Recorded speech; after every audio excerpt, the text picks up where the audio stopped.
श्री कृष्णा मित्रों, मैं प्रियंका स्वागत करती हूँ आपका जीवन और आध्यात्म में।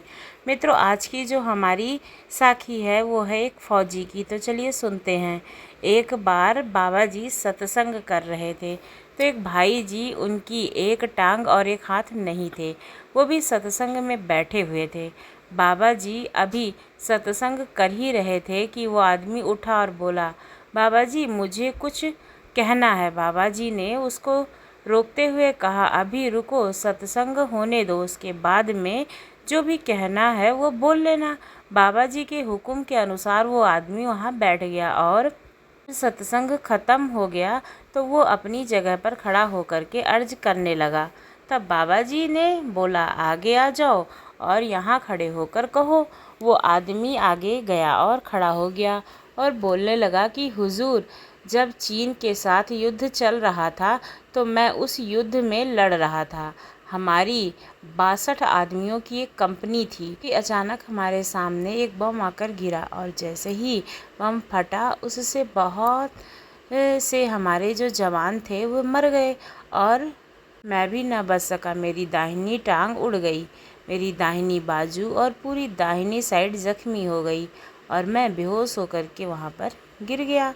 उस बेहोशी की हालत में मैं क्या देखता हूँ कि हुजूर महाराज जी मोटर लेकर आ गए। मुझे उन्होंने अपने हाथों में उठाकर मोटर में बिठाया और वहीं नज़दीकी मिलिट्री अस्पताल में ले गए। मैंने खुद अपनी आँखों से देखा कि बाबा जी खुद ड्राइव कर रहे थे गाड़ी को। जब मुझे होश आया तो मैंने बहुत खोज पड़ताल की, मुझे कौन से ड्राइवर और कौन अस्पताल लेकर आया था, मगर बहुत पड़ताल करने के बाद भी मुझे पता न चल सका। इससे मेरा ख्याल और पुख्ता हो गया कि यह मेहर मेरे हुजूर महाराज बाबा जी की ही है। मैंने उस अस्पताल में तकरीबन 1 महीना और 18 दिन तक ही हाँ, क्योंकि एक साइड तो मेरी पूरी तरह से जख्मी हो चुकी थी और बहुत दिन एक साइड सोने की वजह से दूसरा साइड भी जख्मी हो रहा था और उधर दुश्मन हावी होता जा रहा था। हमारी फोर्सेस पीछे पीछे हटने लगी थी। इसी वजह से हमारा अस्पताल भी किसी दूसरी जगह पर शिफ्ट कर दिया गया था। जहाँ पर मैं था वहाँ से जब अस्पताल शिफ्ट हो रहा था तो जिनके बचने की उम्मीद नहीं थी, यानी कि जो फौजी नहीं बच रहा था, उनको वहीं पर मार दिया गया था, जैसे कि उन्हें छोड़कर जाया जा सके। बाकी किसी दूसरी जगह पर पहुंचाए जा रहे थे।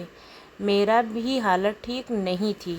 मेरा नाम भी मरने वालों की लिस्ट में शामिल था और मुझे सूचित किया गया कि आज तुमको मरने का इंजेक्शन दिया जाएगा।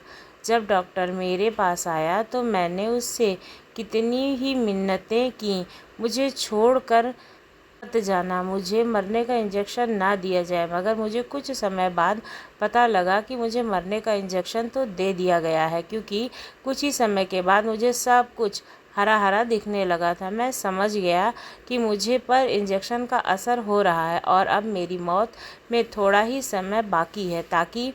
तभी मैंने उस वक्त बाबा जी का ध्यान किया। जैसे ही अभी ध्यान किया कि अस्पताल वालों ने मुझे उठाकर अस्पताल के बगल में बहुत तेज़ी से बहते हुए नाले में फेंक दिया।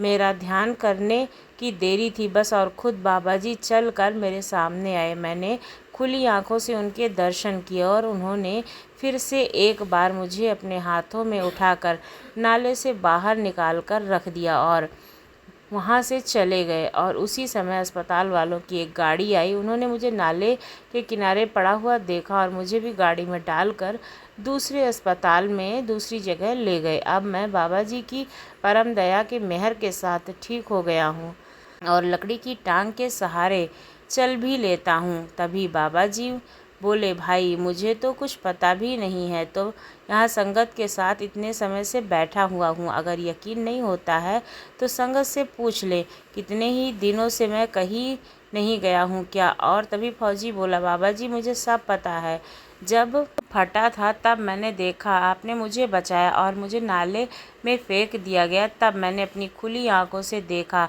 आपने मुझे बचाया। मैंने तो बाहर और अंदर दोनों में आपके दर्शन किए हैं।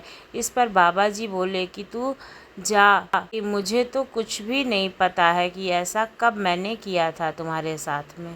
जी बोलता है कि महाराज जी अब मैं काम करने के लायक हूँ, क्योंकि मेरा शरीर अपंग हो चुका है। मुझे अफसरों में कुछ खास इनाम नहीं मिलेगा, पेंशन से मेरा गुजर हो सकता है। मैं चौला परिवार से हूँ, मालिक मुझे कृपया शरण में ले। बाबा जी ने कहा, जिस मालिक ने तुम्हारी रक्षा की है, यकीन हो गया है तो मालिक संभाल सकता है। खुद तूने कहा है तो चिंता मत करो। तभी बाबा जी के जानने वाले एक तहसीलदार साहब वहाँ बैठे हुए थे। बाबा जी ने उनकी तरफ इशारा करते हुए कहा कि तुम इनको अपने साथ लेकर डिप्टी कमिश्नर के पास जाओ, यही कहानी उनको सुना देना, वे सिफारिश करेंगे और तुम्हारी तरक्की बहादुरी जरूर बढ़ जाएगी। इतना कहकर बाबा जी सत्संग से उठकर वहाँ बाबा जी रुके हुए थे वहीं चले गए। जो आदमी ने जाकर बाबा जी के चरणों में माथा टेका, वे आदमी चरणों में लेट गया और जी भर रोया और बाबा जी के चरणों को भिगा दिया। तू परवाह ना कर, तूने आंखों में देखा तो घबराता क्यों है। निष्कर्ष आज की साखी का सारिया है कि असली भेद तो आदमी के अंदर है। वह बाहर से दुनिया को तो बदल देता है, लेकिन अंदर जाकर अपनी आत्मा